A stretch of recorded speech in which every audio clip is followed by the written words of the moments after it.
Hi everyone, hope you're well. Today I thought I'd give you my thoughts on a quite important factor or characteristic of your wing when you ground handle it, which is what I call the sticking point. And I call the sticking point to the point at which, if you don't pull the brakes or the A's, if it's above the sticking point, the wing will naturally rise, and if it's below the sticking point, it will naturally fall. So I tend to think of it as like trying to push a rock up and down a hill, but here's an animation to see if it makes sense. So if the wing is below the sticking point and you let go, it'll just fall down. But if you let go above the sticking point, it'll go up. So it's kind of like this rock going over a hump. Let go, goes back down. But if you push it past it, it will just roll down the hill to the other side.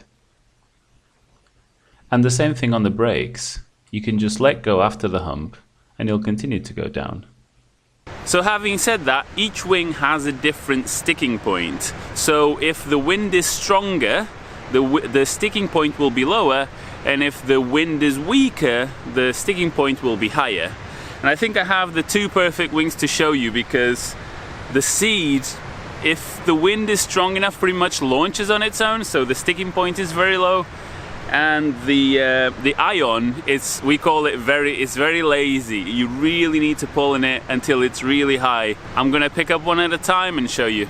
So here I have my little helper to help me measure the angles, and it's quite light wind, so I really have to pull a lot on the A's and even walk backwards a little bit to get the wing past the sticking point.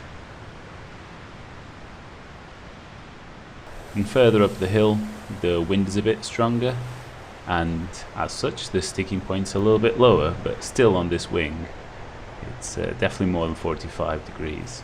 So as a tip, there's two ways you can try to find your sticking point. You either have the wing down and you pull the A's, and the higher you get, the less you pull the A's, until you want to get about where the sticking point is and be able to just completely release the A's and then see if it goes up and down, and you kind of adjust it until you find that spot. Or what might be easier if you're just starting out is to actually put the wing above your head and then slowly put the brakes on more and more and more, and the wing starts to drop back, and you have to be quick enough that once it starts going down you release the brakes, and if it continues to go down is because you've gone past the sticking point. And that's quite a good exercise as well, because I see a lot of beginners on launch, if they try to pull the wing up and something goes wrong, they go into panic mode and fully pull on the brakes all the way, and the wing kind of comes crashing down. But if you think about it, you don't really need to. You just need to pull enough brake for the wing to go below the sticking point, and then it'll come down on its own. You can even, if it's coming down too fast, you can even help it with a little bit of A's to kind of break the fall sort of thing, so it comes down nicely. So give that a go. So we've tried the big wing in light wind and kind of medium wind.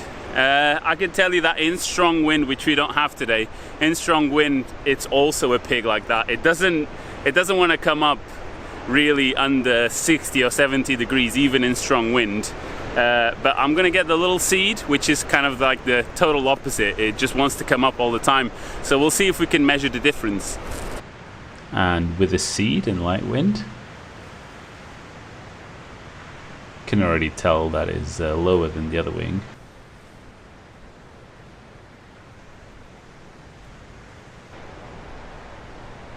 And in stronger wind now.